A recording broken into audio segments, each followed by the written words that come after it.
বৃহস্পতিবার সন্ধ্যা থেকে শুক্রবার শুরু হয়ে যায়। শুক্রবার বা জুমার দিন, এই দিন সম্পর্কে কোরআন এবং হাদিস থেকে ঘেঁটে আমরা 14টা আমলের কথা একটা লম্বা বড় ভিডিওতে বলেছি।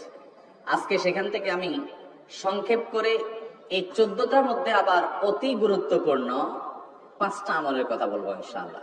নাম্বার 1, সবচেয়ে বেশি যেটা করতে হবে পরিমাণে, জুমার দিন জুমার রাত, বৃহস্পতিবার সন্ধ্যা থেকে নিয়ে শুক্রবার সন্ধ্যার আগ পর্যন্ত পরিমাণে সবচাইতে বেশি করতে হবে যে আমলটা, সেটা হলো দুরূদ শরীফের আমল। নবী করিম সাল্লাল্লাহু আলাইহি ওয়াসাল্লাম বলেছেন, আকসিরু আলাইয়া মিনাস সালাতি মিন ইয়াউমিল জুমআতি ওয়া লাইলাতিল জুমআ, তোমরা জুমার দিন এবং জুমার রাতে আমার প্রতি বেশি বেশি দুরূদ পাঠ করবে, দুরূদ প্রেরণ করবে।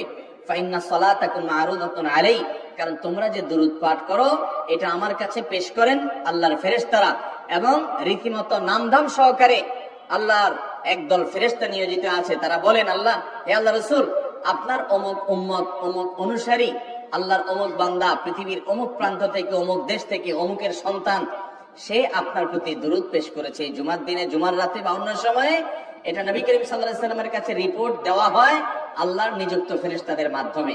এই জন্য শুক্রবার দিন এবং রাত, অর্থাৎ বৃহস্পতিবার সন্ধ্যা থেকে নিয়ে শুক্রবার সন্ধ্যা পর্যন্ত এই 24 ঘন্টার মধ্যে নবী করিম সাল্লাল্লাহু আলাইহি ওয়াসাল্লামের ভাষ্য খেয়াল করেন, আকসিরু আলাই। ওলামা একরাম জানেন, নবী আলাইহিস সালাম সাধারণত কোনো আমল পরিমাণে বেশি করতে বলতেন না। পরিমাণে বেশি করতে বলার মতো আমল খুব কম ইসলামে। গোটা কোরআন যদি খোলেন আপনি, পরিমাণে অধিক করতে বলা হয়েছে এরকম আমল খুব বেশি পাবেন না। তোমরা বেশি বেশি করে নামাজ পড়ো, বেশি বেশি করে রোজা রাখো, এরকম কথা কোরআন হাদিসে নাই। অবশ্যই একজন ইমানদার 5 ওয়াক্ত ফরজ নামাজের পাশাপাশি অধিক পরিমাণে নফল নামাজও পড়বেন, সেটা ভিন্ন কথা। কিন্তু কোরআনে বেশি পরিমাণে আল্লাহর জিকির করার কথা বলা হয়েছে। আর নবী করিম সাল্লাল্লাহু আলাইহি ওয়াসাল্লাম বৃহস্পতিবার সন্ধ্যা শুরু হলে শুক্রবার সন্ধ্যার আগ পর্যন্ত বেশি পরিমাণে করতে বলেছেন যে কাজটা, সেটা হলো দুরূদ শরীফের আমল। দুরূদের এই আমলটা, এটা করার জন্য আল্লাহ তাআলা এমন সহজ করে দিয়েছেন যে ওযুর প্রয়োজন নাই। আপনার ওযু নাই, তারপর আপনি দুরূদ পাঠ করতে পারবেন। এবং আপনি এই বড় দুরূদ পড়ার মতো সময় নাই, তো আপনি একেবারে সবচেয়ে সংক্ষিপ্ত দুরূদ পড়েন সাল্লাল্লাহু আলাইহি ওয়াসাল্লাম, তাতেও দুরূদ পাঠের সওয়াব পাবেন। আমলটা করব তো ইনশাআল্লাহ। নাম্বার 1। নাম্বার 2, জুমার দিন উপলক্ষে অন্য যে কোনো দিনের চাইতে জুমার দিন অর্থাৎ শুক্রবারের ফজর নামাজ পুরুষরা মসজিদে জামাতের সাথে পড়বেন। জামাতের সাথে পড়ার নিয়ত করবেন পাক্কা, কারণ অন্য যে কোনো দিনের ফজর নামাজ না, শুধুমাত্র যত নামাজ আছে, নবী করিম সাল্লাল্লাহু আলাইহি ওয়াসাল্লাম বলেছেন, আফদালুস সালাওয়াতে ইনদাল্লাহ, আল্লাহর কাছে দুনিয়ার সব নামাজের মধ্যে 5 ওয়াক্ত সাধারণ নামাজগুলোর মধ্যে সবচেয়ে উত্তম নামাজ হলো সালাতুল ফজরে মাআল জামাআতে ইয়াউমাল জুমআহ, জুমার দিন ফজরের নামাজ জামাতের সাথে আদায় করা হলো যত নামাজ আছে এর মধ্যে সবচেয়ে শ্রেষ্ঠ নামাজ। ভাইরা আমার, প্রত্যেক বৃহস্পতিবার আসলে সন্ধ্যার সময় প্রতিজ্ঞা করব, সপ্তাহের অন্য দিন যদি আমার ত্রুটি বিচ্যুতি হয় আমি সেটাকে কারেকশন করার চেষ্টা করব, কিন্তু শুক্রবার ফজরটা পুরুষ হিসাবে আমি জামাতের সাথে পড়বই পড়বো। তার জন্য রাতে আগে আগে শোবো, ডাবল ট্রিপল অ্যালার্ম দিয়ে শোবো, অন্য নামাজি বন্ধুকে বলবো ফোন দিয়ে ডেকে দিবি, একে অন্যের সহযোগিতা করব, কিন্তু ফজরের নামাজ জুমার দিন ছাড়বো না ইনশাআল্লাহ। 3 নম্বর আমল হলো সূরা কাহফ পড়বো। যারা কোরআন পড়তে পারেন না তারা শুনবেন, আর যারা পড়তে পারেন তারা নিজে পড়বেন। সূরা কাহফ যদি জুমার দিন কেউ পড়ে, নবী করিম সাল্লাল্লাহু আলাইহি ওয়াসাল্লাম বলেছেন এই সূরাটা তার জন্য নূর হবে, নূর, আলো আল্লাহর তরফ থেকে। কিয়ামতের ময়দানে ভয়াবহ গুটগুটে অন্ধকার হবে। কিয়ামতের একটা ভয়াবহ শাস্তি হলো অন্ধকারের শাস্তি। ভাইরা আমার, অন্ধকারের শাস্তি মানে এমন ভয়াবহ অন্ধকার হবে যে দুনিয়ার অন্ধকারের সাথে কোনো তুলনাযোগ্য নয়। সেই ভয়াবহ অন্ধকারে কিছু আমল আছে যে আমলগুলো মানুষের ওই অন্ধকারের মধ্যে আলোর কাজ দিবে। এর মধ্যে একটা হলো এই সূরা কাহফ। অন্য অনেক উলামা ইকরাম বলেছেন এর ব্যাখ্যা হলো সূরা কাহফ যদি কেউ এক বৃহস্পতিবারে পড়ে, পরের বৃহস্পতিবার পর্যন্ত, এক শুক্রবারে যদি পড়ে, পরের শুক্রবার আগ পর্যন্ত পুরো সপ্তাহব্যাপী তার ভিতরে নূর, ঈমানের নূর, তাকওয়ার নূর, ইলমের নূর, আমলের নূর, ভালো মানুষ হওয়ার নূর তার ভিতরে আল্লাহ তাআলা সৃষ্টি করে দিবেন। তো নবী সাল্লাল্লাহু আলাইহি ওয়াসাল্লাম বলেছেন সূরা কাহফের প্রথম 10 আয়াত যদি কেউ মুখস্থ করে, তো এই ব্যক্তিকে আল্লাহ রাব্বুল আলামিন এবং যদি তেলাওয়াত করে, এই ব্যক্তিকে আমলের মাধ্যমে দাজ্জালের ফিতনা থেকে আল্লাহ বাঁচিয়ে রাখবেন। অতএব জুমার দিন প্রত্যেক শুক্রবারে সূরা কাফ পড়বো তো ইনশাআল্লাহ। 4 নম্বর আমল হলো, দুনিয়াতে যত ফজিলতপূর্ণ আমল আছে এর মধ্যে সবচেয়ে বেশি ফজিলতপূর্ণ আমল এটা। খুব সহজ আমলটা, খুব সহজ, প্রত্যেক শুক্রবার আমরা এটা করতে পারি। জুমার দিন আগে ঘুম থেকে উঠে উত্তম রূপে গোসল করে মসজিদে আগে আগে গিয়ে পায়ে হেঁটে গিয়ে সামনে সামনে ইমাম সাহেবের কাছাকাছি গিয়ে বসা, অনর্থক কথা কাজ না করা, তেলাওয়াত জিকির আজকারের মাশগুল থেকে নামাজটা পড়ে বের হয়ে আসা, এই কাজ। আমি আল্লাহর মতো দয়াবান পৃথিবীতে কেউ নাই, কিন্তু আমার পয়গম্বরকে আমার নিজের হাতে লালন পালন করব, আমার নবীকে সারা দুনিয়ার মানুষের থেকে আলাদা করে লালন পালন করব।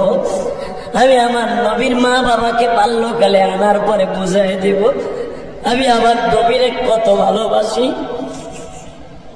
হুজুর, আপনার মায়ের মৃত্যুর এই দৃশ্য দেখে আমি না, সারা দুনিয়ার ফেরেশতারা কাঁদতেছিল গো নবী। কেন কাঁদতেছিল জানেননি? আপনি মায়ের বুকের উপরে বারবার পড়িয়া যখন বলতেছিলেন, মা গো, আগে যদি জানতাম গো মা, কোনদিন আমি মদিনায় এক বাবার কবর দেখতে আসতাম না। মা, তুমি কি একবারও ভাবলা না মা, তোমার মুহাম্মদকে সকালের নাস্তাটা কে মুখে তুলে খাওয়াইব? তোমার মুহাম্মদকে কে আগামীকালকে গোসলটা করাই দেবে? মাঝকে যখন তুমি আমার জোহরের গোসল করাই দাও, আমি দেখতেছিলাম তোমার শরীরে জ্বর এসে গেছে। দুপুরের দিকে বারবার বলতেছিলাম, মুহাম্মদ রে, কেন যেন মনটা বলে বাবা আগামীকালকে তোরে আর গোসল দিতে পারবো না গো।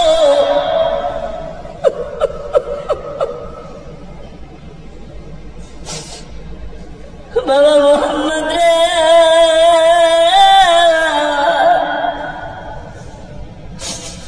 যেভাবে থাইকো ভালো থাইকো, বাবা সুখে থাইকো।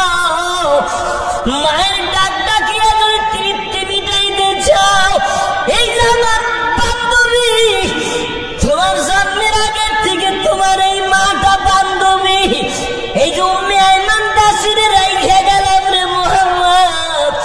মায়ের তৃষ্ণা যদি মিটাইতে চাও, উম্মে আইমানকে মা করে ডাইকো।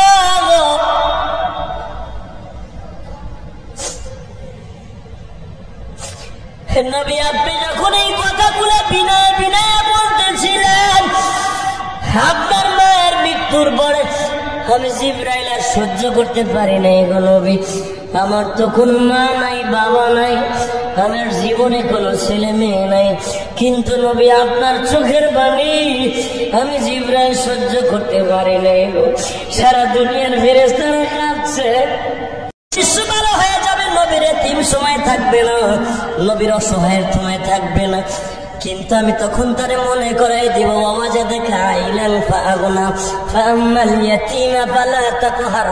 নবী আপনার এতিম অবস্থায়, অসহায় অবস্থায় আমি আল্লাহ বলি নাই, কোনদিন আমি আপনারে বলবো না।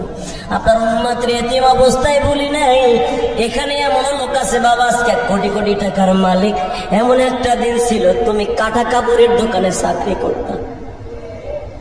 কথা কর না, আজকে তুমি শিল্পপতি কোটিপতি এ মাওলারে ভুলে গেছো, এখন নামাজ পড়ার সুযোগ পাও না।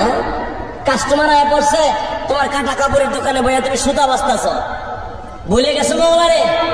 যেদিন তুমি মালিকের থাপ্পড় খাইতা, শাটার খুলতে যে শাটার আটকে গেছে, থাপ্পড় মারি তো পিছনে থেকে শাটার নষ্ট হলো কেন দোকানে? আজকে কোটিপতি হইয়া মালিকের নামাজটা ভুলে গেলা। আমার আল্লাহ তাই বলে, নবী আমি ওই দিনকে তারে ভুলে যাবো যেদিন আমার যদি সে না বলে, আমিও তারে কোনোদিন বলবো না। আমি সবার কাছে যদি আকুল আবেদন রাখবো, বাল্যকালের কথা, সেই অসহায়ের কথা, যে সময় আপনি দোকানে চাকরি করতেন সেই সময়ের কথা আজকে ধনী হওয়ার পরে ভুলে যাবেন না। আল্লাহ রাব্বুল আলামিন আপনাকে ভুলবে না। আল্লাহ আমাদের সবাইকে তৌফিক দান করুন, নবীর সাথে জান্নাত নসিব দান করুন, আমাদের একসাথে নবীর গাড়িতে জান্নাতে যাওয়ার তৌফিক দান করেন। নবীর গাড়িতে জান্নাতে যাওয়ার নিয়ত আছে না নাই? কার কার আছে হাত তুলে দেখান তো, কার কার আছে? মাশাআল্লাহ মাশাআল্লাহ, সবাই আছে তো? না মানা, মাশাআল্লাহ সবারই তো আছে। যদি নবীর গাড়িতে জান্নাতে যাওয়ার ইচ্ছা থাকে এক নাম্বার শর্ত থাকবে 5 ওয়াক্ত নামাজ পড়বেন ইনশাআল্লাহ। ওমর রাদিয়াল্লাহু তাআলা শহীদ হয়ে যাইতেছে, নারী বুড়ি ওই নামাজ অবস্থায় এক হাতে চাইপা ধরিয়া নামাজও পড়তেছে, নারী বুড়ি গুলা রক্ত পড়তেছে। নামাজকে কত গুরুত্ব দিয়েছে। 1 নম্বর নামাজ পড়তে হবে ইনশাআল্লাহ। 2 নম্বর ইতিম মিসকিন অসহায় মানুষের খবর নিতে হবে। আল্লাহর নবীর সামনে তার মা বাবাকে কালেমা পড়াইছে। আরো জোরে কোন